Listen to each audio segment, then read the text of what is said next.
All right. So if that worked, we should be live, and I hope everyone can see us, and I hope that intro video worked okay.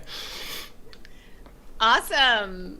So welcome to episode 6 of the Stream of Truth. I am Dr. Tassel Faith Shamebrook. And I'm Sean Kelly. And we're really excited to be back. So today's topic is resistance and your life purpose. And this is a particularly relevant and juicy topic for Sean and I because we have been experiencing some resistance actually around doing the stream. I would say tons of resistance. Yeah, at least for me. We'll get more into that though. Yeah. So we thought it'd be a great topic to sort of get back into the stream of truth with. And we also wanted to give a bit of an update of what's going on with the channel and sort of what we've been up to since we last streamed. Yeah. So I guess the first thing, I'll just start with the channel stuff. I mean, the content for the last few weeks was mostly me and Tassel working on things, and so we're gonna sort of combine. And so Tassel's basically coming onto the channel as basically will be partners in the channel. So we may have stuff come out that's just hers or just mine. Then we'll have projects that are done together. But basically we decided to sort of bring everything into this channel. And so that doesn't mean anything that I used to make will stop being made. I'm super inconsistent with all of that anyway. It's not like I have a specific schedule that I follow with my video uploads anyways. So those things will still come when I feel called to do them. But we're also talking about making courses and different other things that we're going to try to primarily offer these things for free as well. A lot of it will be done on YouTube. I just wanted to say that, you may notice that we've changed the cover. And so that's our new company. That's part of what we're going to talk about today, is the Doctor and the Wizard, her being the Doctor and me being the Wizard. Basically, in case that was unclear,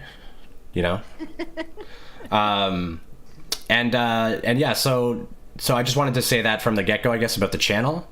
And then maybe, do you want to talk about what we've been working on for upcoming release? Oh, yes. Very exciting. So as our first offering from the Doctor and the Wizard, we have a guided meditation album, and it's called Dream Come True, 15 guided meditations to, bring through your magical life. And this was a joint project between Sean and I. And the meditations range from everything from connecting with your life purpose, which is obviously what we're talking about today, to how to move through your fears, connecting with a past life and a future life, feeling into your best feeling body.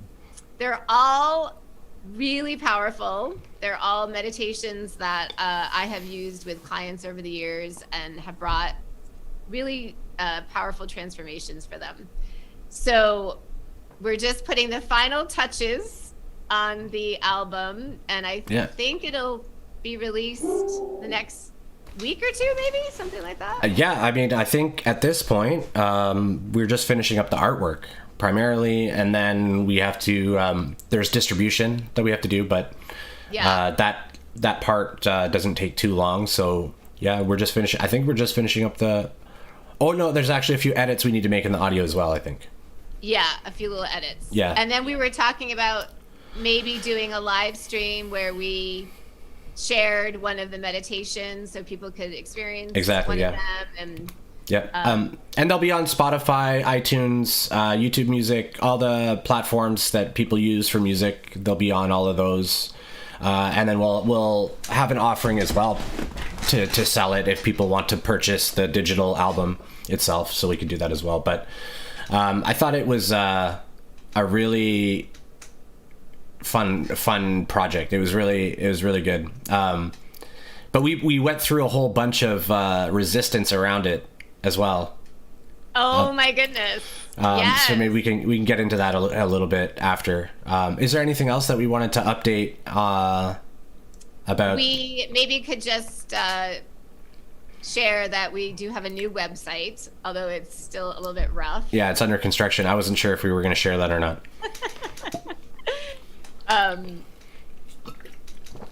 I guess you can go to it. There's no harm to go to it. It's the doctorandthewizard.com. And maybe even there could even be feedback on anything anyone would like to see. But and it's not done. We've got pictures where they're not supposed to be. We've got things random. So rough. But if you want to check it out, you can check it out there. Yeah, and I'm sorry I interrupted you. It's the doctorandthewizard.com. Yes. The doctorandthewizard.com. Maybe we can put that in the description below as well. Yes, we could do that for sure. Other news that we could share as well is that our intention is to stream daily with this show, The Stream of Truth. So around, what time is it in Eastern? It's 2:30. Yeah, so I think we're gonna try for noon Eastern, but with how things have been going, I guess let's just say that's our target. Our target is to do it consistently, I think, noon Eastern. Both of us are able to do that every day, and we're going to do that Monday to Friday, right? Yes. That's what we're setting intentions to do. That's what's going to happen, probably. And sometimes we will be late. Yeah. But because time isn't real. Because time isn't real, and we go live precisely when we mean to, because a wizard arrives precisely when he means to. That's right. We're on wizard time. That's right. Yeah, exactly. Wizard time. It's wizard time. It's funny how when we first started dating or whatever, and I would say time isn't real, I would say it both as a joke, but then I would also say it as a reason for explaining something or whatever. And I think it triggered you so much back then. And then now we both sort of say it. I really like that. That's excellent. Yes, absolutely. So I guess the schedule for today, although time isn't real, so even talking about a schedule, I don't know, it's maybe irrelevant. But the rough schedule of today's show will be sort of explaining what we've been up to over the past couple months and some of our own resistance around all of this, and then sharing some strategies, tips that we've been employing to move through the resistance and to really move forward in your beautiful life purpose, which feels so good. Yeah, basically, what the main reason that we're sort of talking about all the stuff that we're doing is, in each of these different things that we've been trying to do, we've encountered so much resistance in different ways, and I think everyone sort of does that. Everyone has these moments of, I guess, just feeling like they can't or shouldn't, or they get scared, or things like that. For me, it was a lot of alignment, I would say. But we even got COVID as well when we were working on the guided meditations. But there's just thing after thing after thing, and it can sometimes feel like the universe is saying stop, right? It can feel like the universe is trying to stop you, or the sign is to stop. And so I think it's important to sort of really examine these things a little bit. And an added component of all that is we're working together, so it can feel a lot easier and more straightforward to overcome one's own resistance. You're just dealing with yourself, but then when we're working in a team like we are, it becomes a little more complicated. And I would say that I think we did a pretty good job of not letting that cause a lot of tension between us. Yeah, I would say so. Because what, like, if it just one of the examples, I for some reason I'm not aligned, or I don't feel like I can do it. You want to do it. So then I feel that pressure. I could get upset about feeling pressure from you and like blame you for pressuring me. Like, how dare you pressure me? I told you I don't feel like it. Meh. I could do all that. I don't think we do that too much. So we've handled it pretty well. I think there were a number of expansions, probably for each of us, around all of this that we were each being invited to engage in. And just to sort of break it down and give a number, I think we have attempted to do this live stream maybe 6 other times. I don't know how many times, but it's been a bunch. It's been a whole bunch, and then there's always just something going on. Yeah. The number itself isn't important, but just to say that both of us, like, I have set up all my equipment. I put on a little more makeup, put the dogs outside, and then something would kind of happen. Yeah. And it was something on your end, and I wanted to do it. Yeah. And so every time there was a catalyst for me of, oh, I want to do something, and it feels like it's around my life purpose too, and it's not happening, and it brought up so many uncomfortable feelings for me. Yeah, me too. And then on my side, I'm aware that it's me sort of getting in the way of it, and so I'm feeling all bad about that too. And then, like you said, feels like it's about life purpose, right? So, like, it feels more important to do it, and then we get kind of like attached to doing this thing that we associate with the purpose. Yes. Right? This particular action. If we don't do that, then we're not working towards the life purpose or something like that. Yeah. So we get all triggered. Yeah. And I feel like maybe part of the expansion that I'm being invited to get here is that truly, at its foundation, my life purpose is moving through these situations and feeling things and expanding, whether or not I'm working. Right. Yeah. That is truly the life purpose. And that's the first practice, I guess, that I would say is for me at least, the most effective way to handle the resistance. Not necessarily move through it.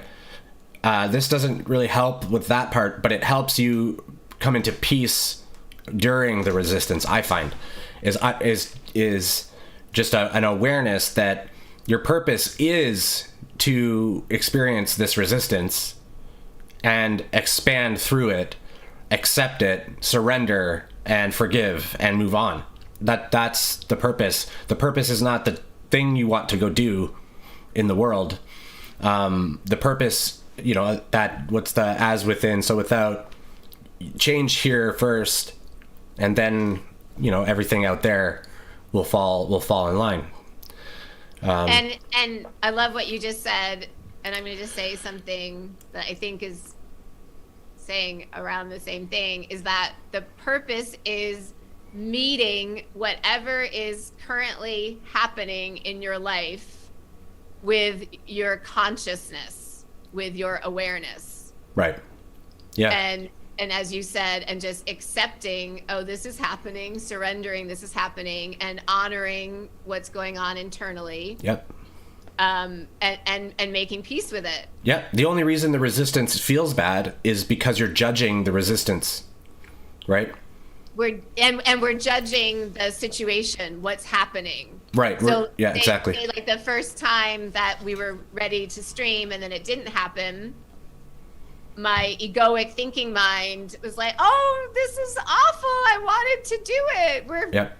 like, I'm letting it down, or I'm letting myself down, or I'm letting my life purpose down. This is bad. Something bad has just happened. Is the egoic's reaction.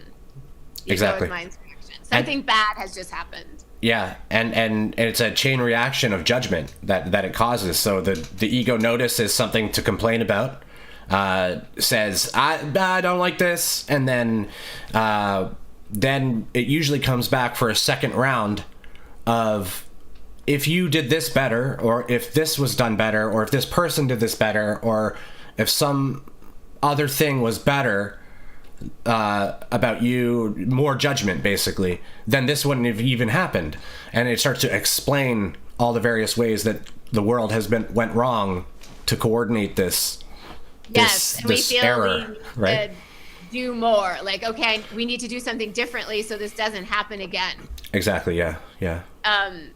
And I feel what I have been learning slowly but surely is, it's hard to even say because I don't always like to do it, but just accepting whatever is happening as perfect. And it's perfectly serving my highest and best, your highest and best, and everyone else's. And my egoic mind just doesn't know the whole plan. Yeah. I think that's one of the most important realizations that I ever had, was that that understanding that the mind is like an iceberg. We perceive the tip out of the water. That's our conscious awareness of what we're doing, right? In this third density illusion. So we're the tip of the iceberg. The rest, the root or the trunks of mind, are deep in the ocean. Some are deeper than others. And the vast majority of that mind is not accessible. And that mind's also manifesting for us. And so once we understand that the stories that are stored all the way down there, and the beliefs and all that stuff, is we're not aware of them, but they're still bringing to us these resistances and these energies. The resistance shows up because we hold that energy within, right? So once I understood that, like, it is perfect because it's within me. I've called it to me because I need to heal it. And yes, I'd rather, my conscious self or my personality would rather go, I don't know, have a coffee and go for a walk. But unfortunately, I have to deal with the dog just pooped on the rug or something, right? So the dog pooped on the rug and I'm like annoyed, or whatever little catalyst I have. Yeah. I think for me, I wouldn't think about it too much. I'd probably be a little grossed out maybe, but I wouldn't have too much catalyst around that, I don't think, personally. But once we understand that was drawn to us to give us whatever catalyst, small and big, and we just weren't aware. We definitely called it in. We just weren't aware of it. And we can truly accept that we do that. That helped me a lot, because it takes the poor me out of it. Yes. I just want to say again what you just said, because I think it's so helpful. So in addition to that, this practice of accepting whatever is happening, this understanding that, I have actually created this situation. Yeah. It has been drawn to me through the energy that I'm carrying in my being. Yep. And the purpose is for me to experience certain feelings and hopefully have certain insights and awarenesses afterwards, so that something can clear and I can move forward. Yeah, and I want to distinguish too. It's not that we, when we say create, we created this. It doesn't mean we actively, in our awareness, participated in creating the scenario, right? It's just an energy we hold that drew the scenario in. We didn't go That's why if you're sitting in your house and somebody drives through your living room window in their car, right? You drew that you created that, but you had nothing to do with it. And that's some of the disconnect, some of the, how could I influence something I had no part of? And that's, where unity, oneness, we're all one, that it becomes clear at that point. But you drew that experience to you, even though you did nothing, you still created that. Yeah. I just think it's important to throw that out there. That when I was first understood this concept of creating reality, I thought it meant, I make decisions. I put those decisions into effect through my imagination and create my reality. But it's not that way. So we're saying there's maybe two different ways that we create as creator beings. One is when we do set an intention and we visualize and right. That energy kind of flows out. And the second way we're talking about is when we hold certain energies within us that maybe ideally are looking to clear, and it's just like a magnet for a certain situation that we don't know the specifics of to come in, so that we have an experience and move through that. Yeah, but I would also say that the two ways of seeing it, at the higher it's in sixth density or unity consciousness perspective, what you would see is that no one's doing anything. That the universe is just dancing, sort of. Yeah, just the universe is just moving through us, living through us. Right. Yeah. We're not doing anything. We're just sort of receivers. The creator is sort of playing an orchestra with us. Yes, an instrument. Yes, through us. Yeah. Yeah, and but while we still relate to the doer in us, the human self and the doer, while we still have a strong relationship with that, then that there's two ways to look at creation, internal and external, but the internal is what forms the external. So it's not like we imagine a thing and then build it, although that's what we do, which reinforces the idea. Mm-hmm. That's part of the trap of it, to make it a little tricky to work ourselves around it. These paradox traps. So maybe this is a question we could answer. Sean, for you, in your experience over the past couple of months of experiencing this resistance, what insights do you now have about that experience, or what was that about for you? So I think it's first important to say that when I encounter resistance, just so people understand my orientation, when I encounter resistance, I stop. I'm not saying everyone should do this either. I'm just saying this is what I do. I don't know that it's effective or more effective than any other way. This is just what I do.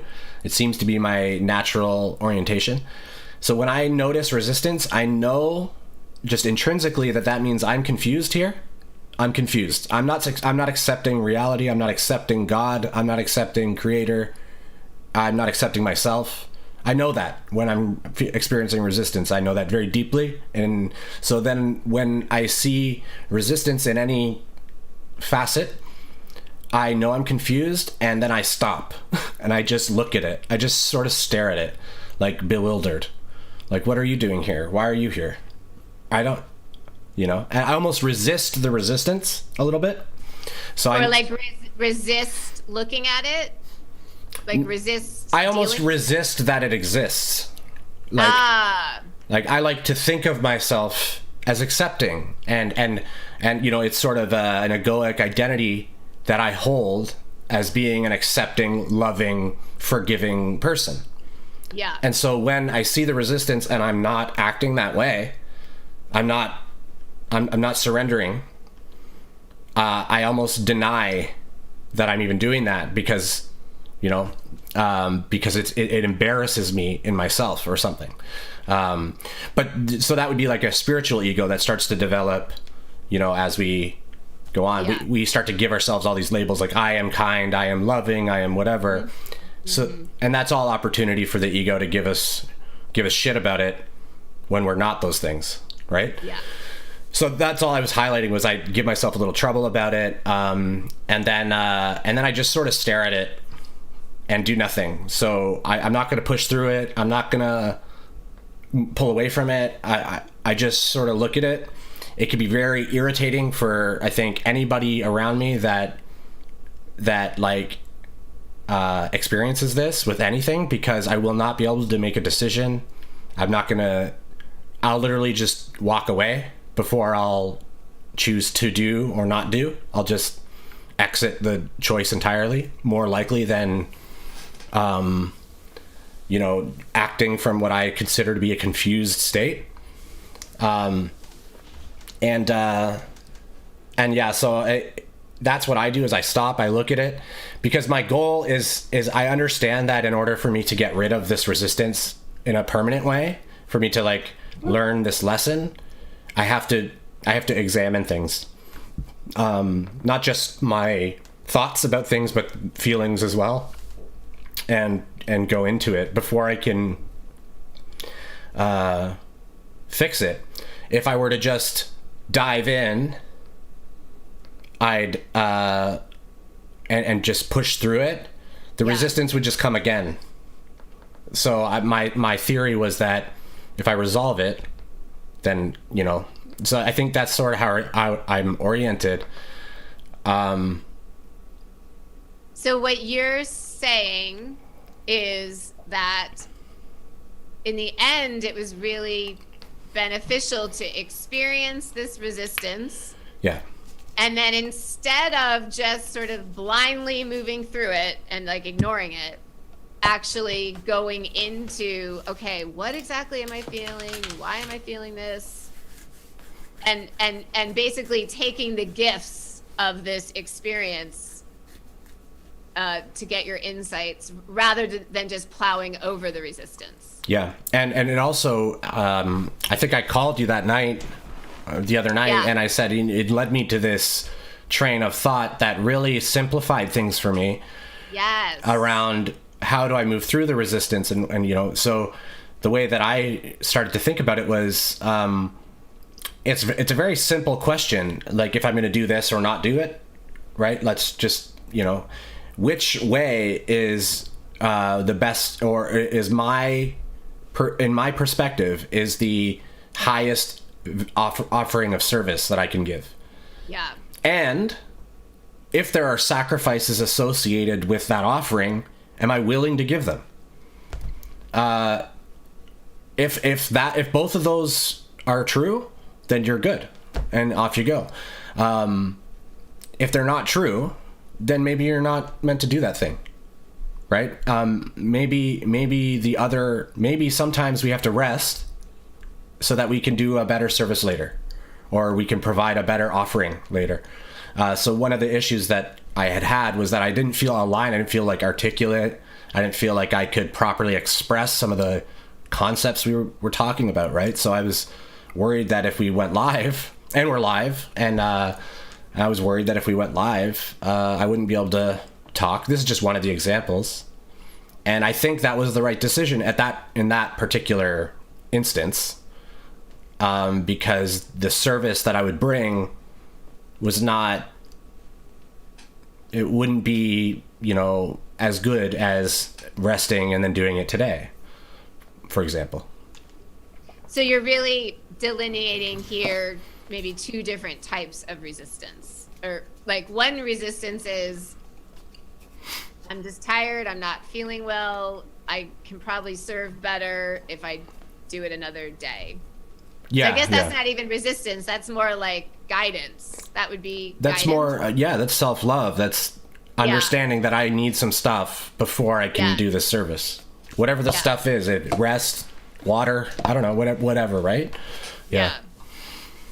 And then the other type of resistance is more, you're feeling okay, but there's just some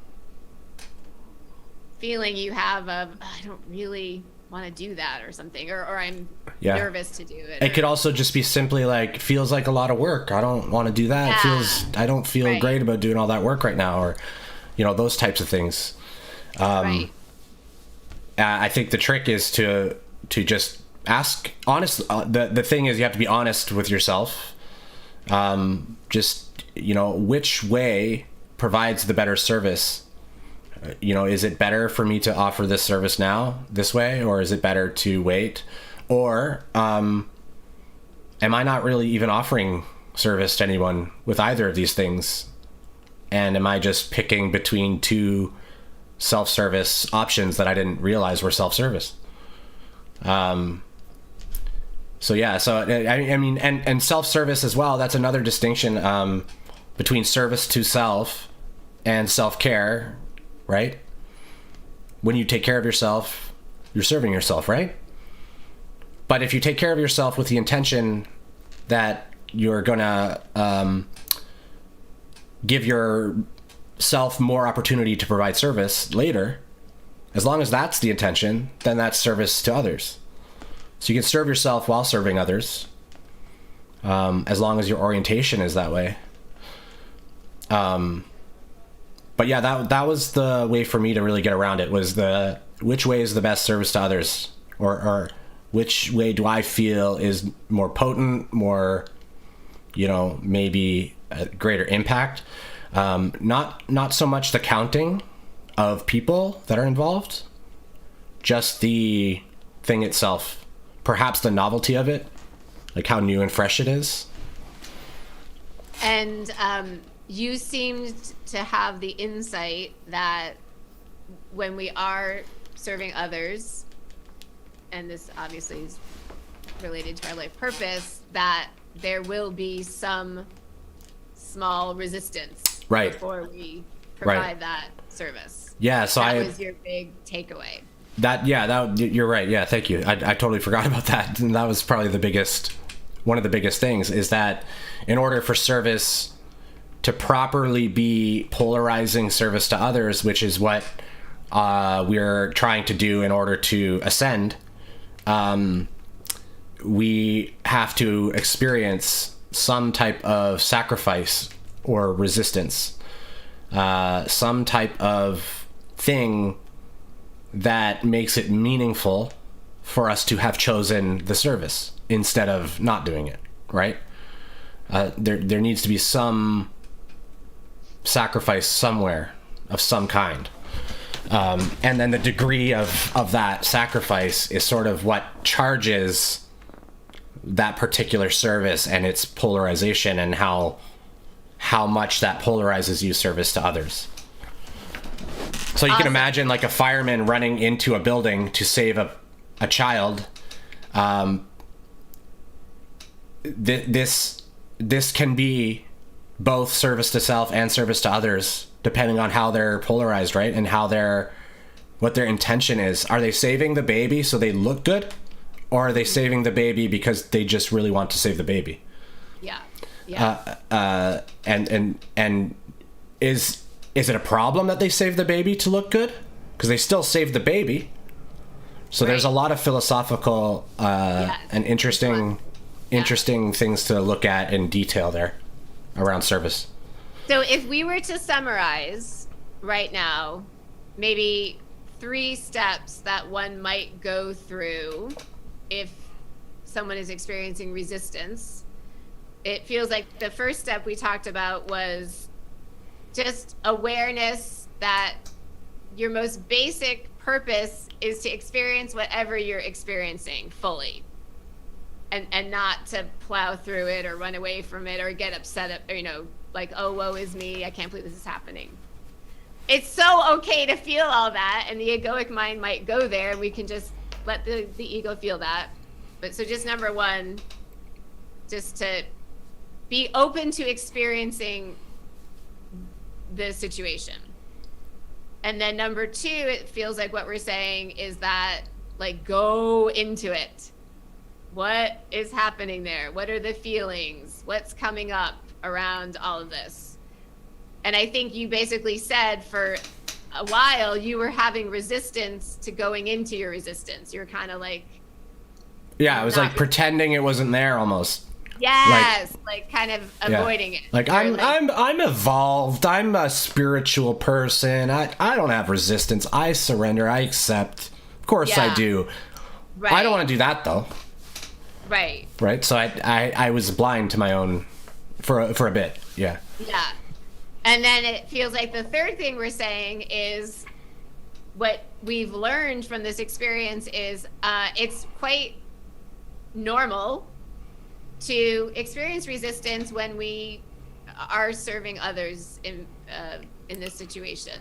That's part of the whole framework of this. So there's nothing wrong. It's okay. It's what's sort of built into the plan here. Yeah. That's I was gonna say that. I was gonna add that. Thank you so much for like putting it into sort of topics like that. Yeah. The only other thing that we talked about that I want to make sure people pay attention to is the divine perfection aspect of it. The you're doing it. You call to yourself all these situations. Yes. So you have to trust yourself and your inner being. The things you're calling in, even though they may not make any sense to your conscious human mind, they are by your design. They're for your best evolution. That their highest path. That's what they're for. Yes, and however it has unfolded has been perfect. Yeah.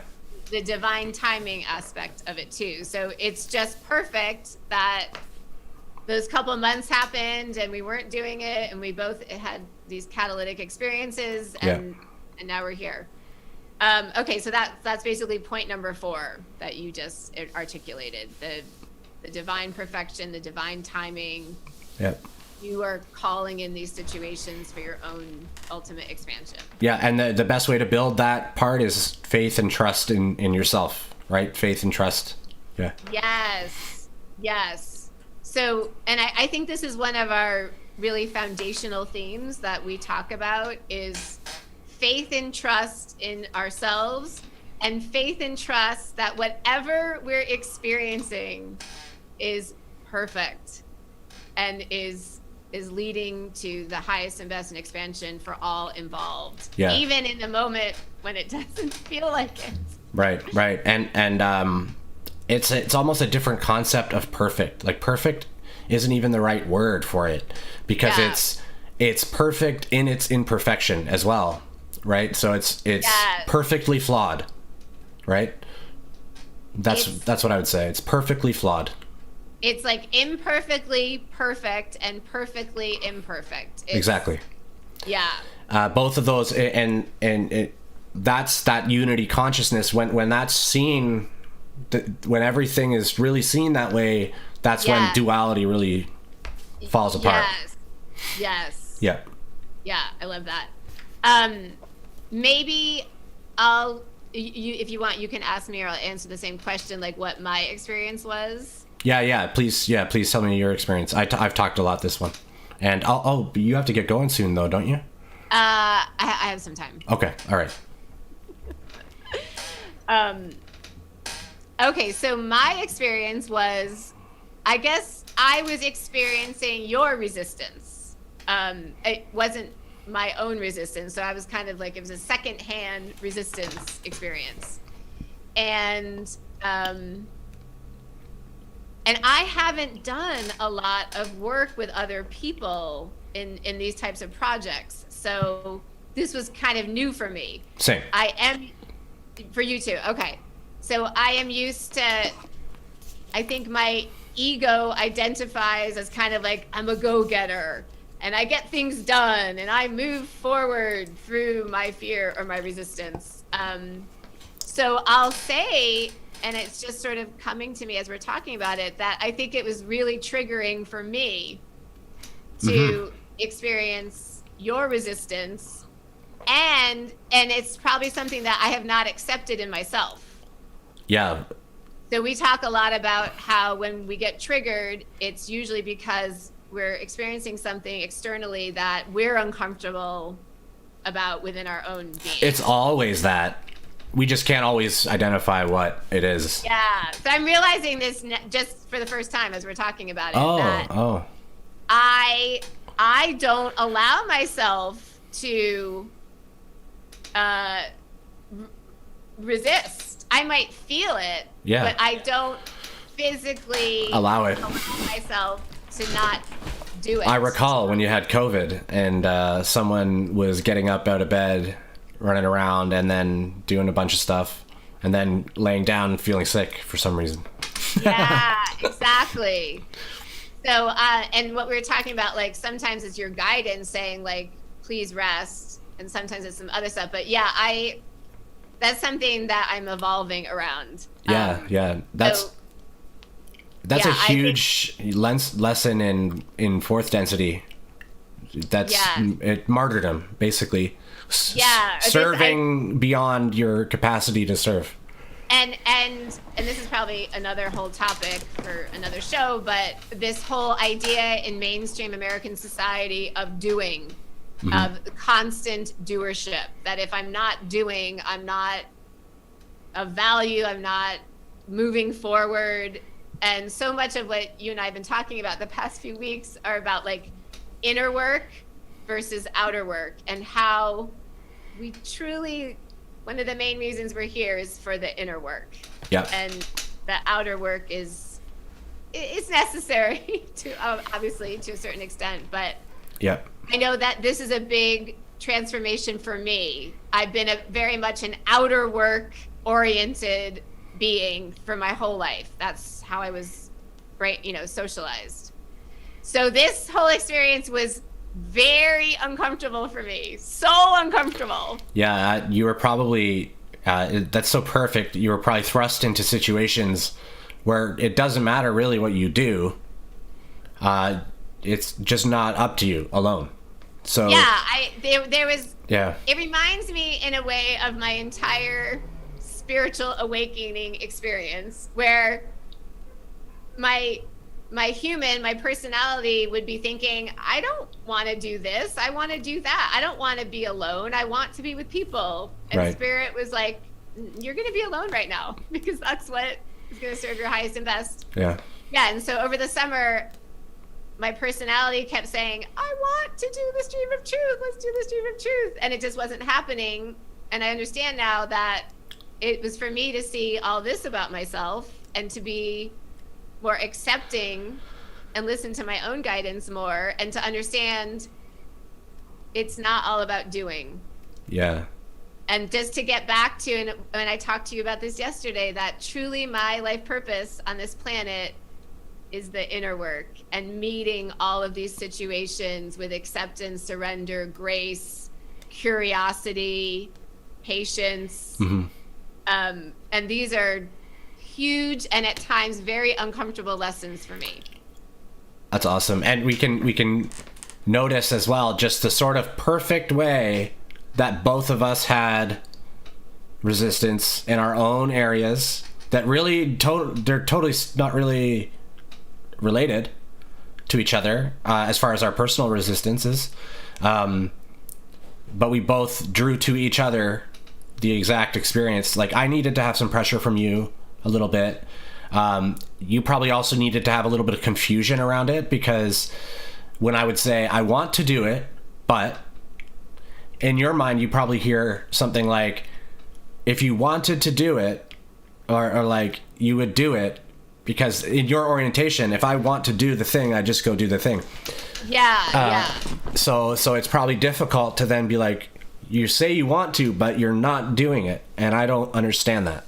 And so there's all these different aspects and layers to it, but it both, the reason I'm saying this is because it's divine perfection. It happened exactly perfectly.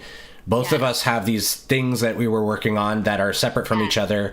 The situation itself could have formed itself in any way, but this is the way it chose to come through. And we both learned a whole bunch of stuff about ourselves over really, really nothing really happened. We just had a couple of like, nothing happened really. You mean between us? Right. You're like, that's the second piece I was going to say, is that it felt also like a big relationship initiation portal for us to go through. How would we handle this?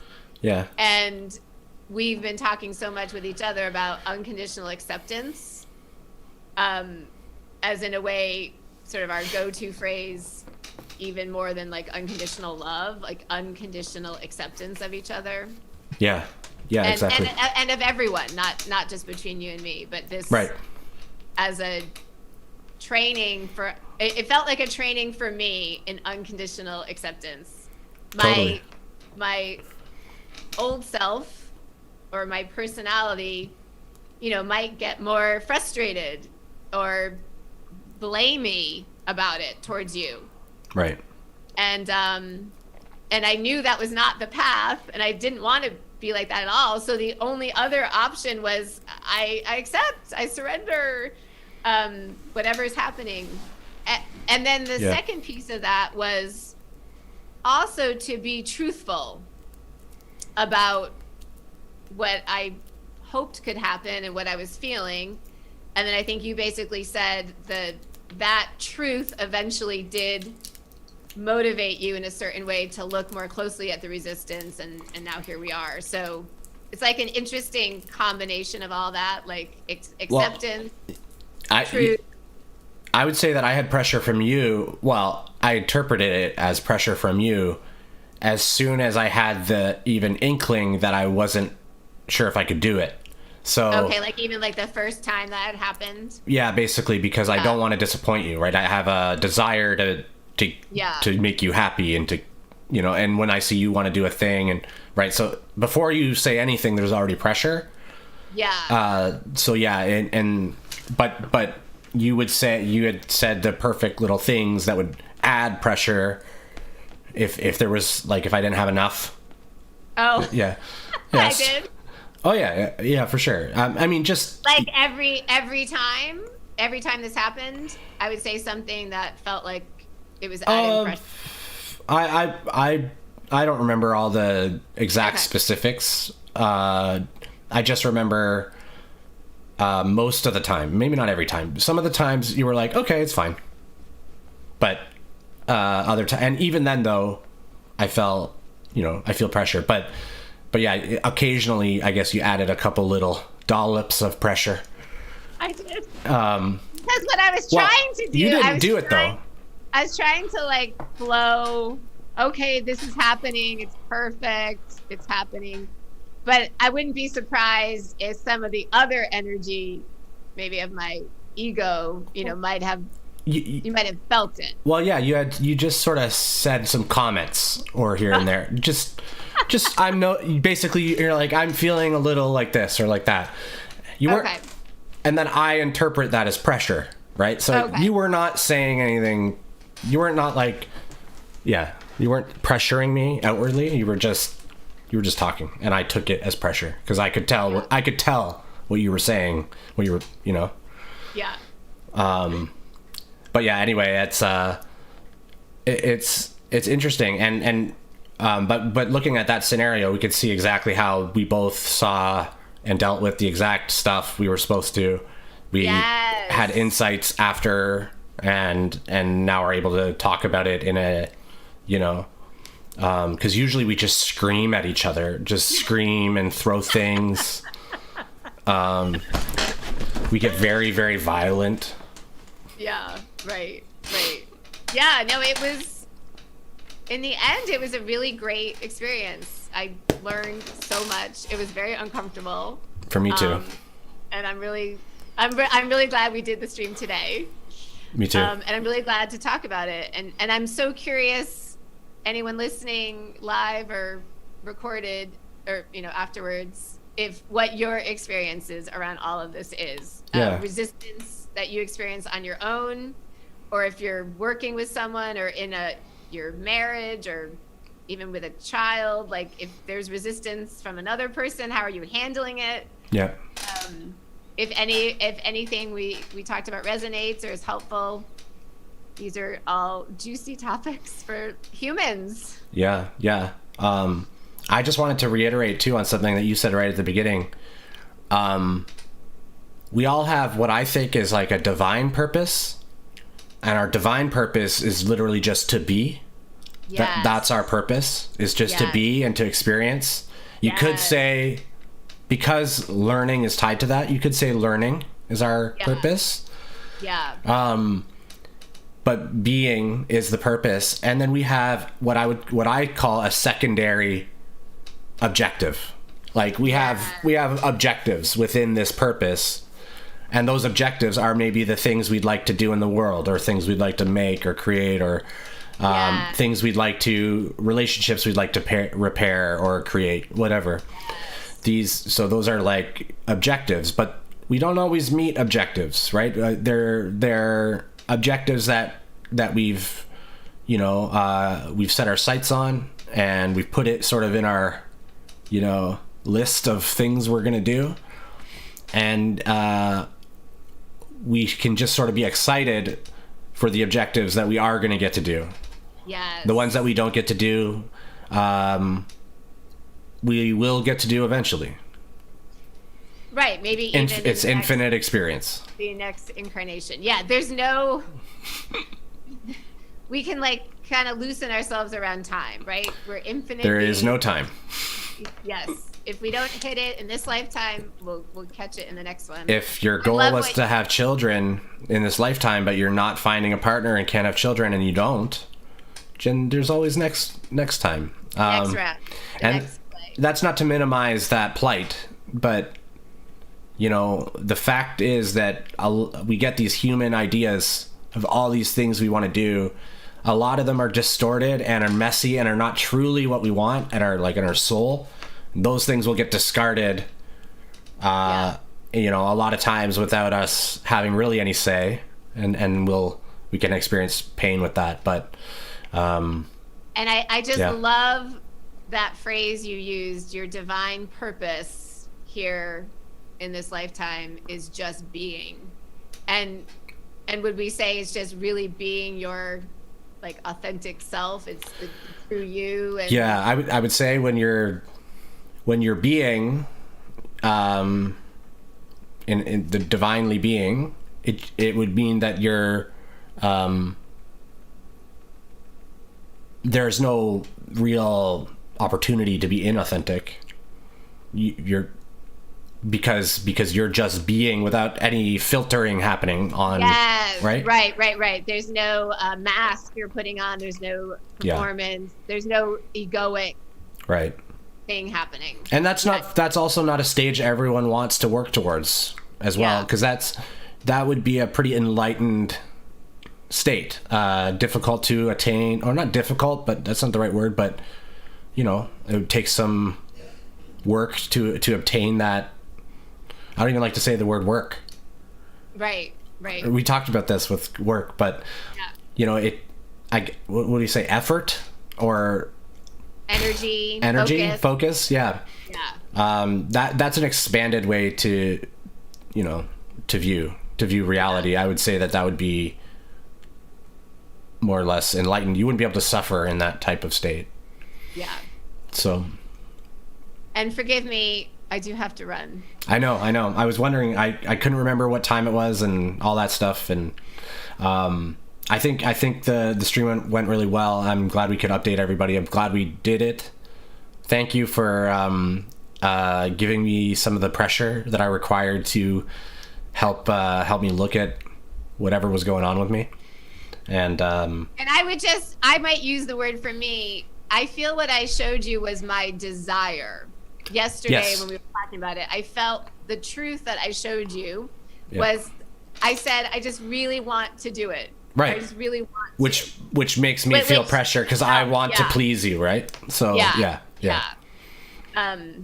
So it was wonderful to do this with you, and I hope it's helpful to at least one person. Yeah. And, let us know about the format of this too, because we sort of talked a lot about our personal experience, but I'm hoping we put enough around how we dealt with those experiences to make it not interesting but also useful. That's the goal. It would be helpful if maybe, I don't know, even in the description we put the main points we basically talked about, I think, like 4 to 5 main points of how someone can move through this. Yeah, that's a good idea. Maybe we can add that in the description. Yeah, and I wonder too, like, I think I have a bit of a weirdness talking about myself and my experience. I feel like being like I'm trying to spotlight myself or something. I'm trying to come from a place of just, I think this is the more useful way to share it. Mm-hmm. So if anybody has any feedback on any of that, how we're sharing what we're trying to teach and share, that would be great, because we could do generic examples and stuff, but I find these ones more interesting, more practically useful, I would say. Yeah. Yes. But I don't have other people's experience to draw on. Yes. Yeah. Please give us feedback. And thank you so much for tuning in. And we will be back live on Monday noonish, around noonish Eastern. Yep. And please, any topics you're interested in, anything you'd like to hear us talk about, we would love your feedback. All right. Thank you so much. Thank you so much.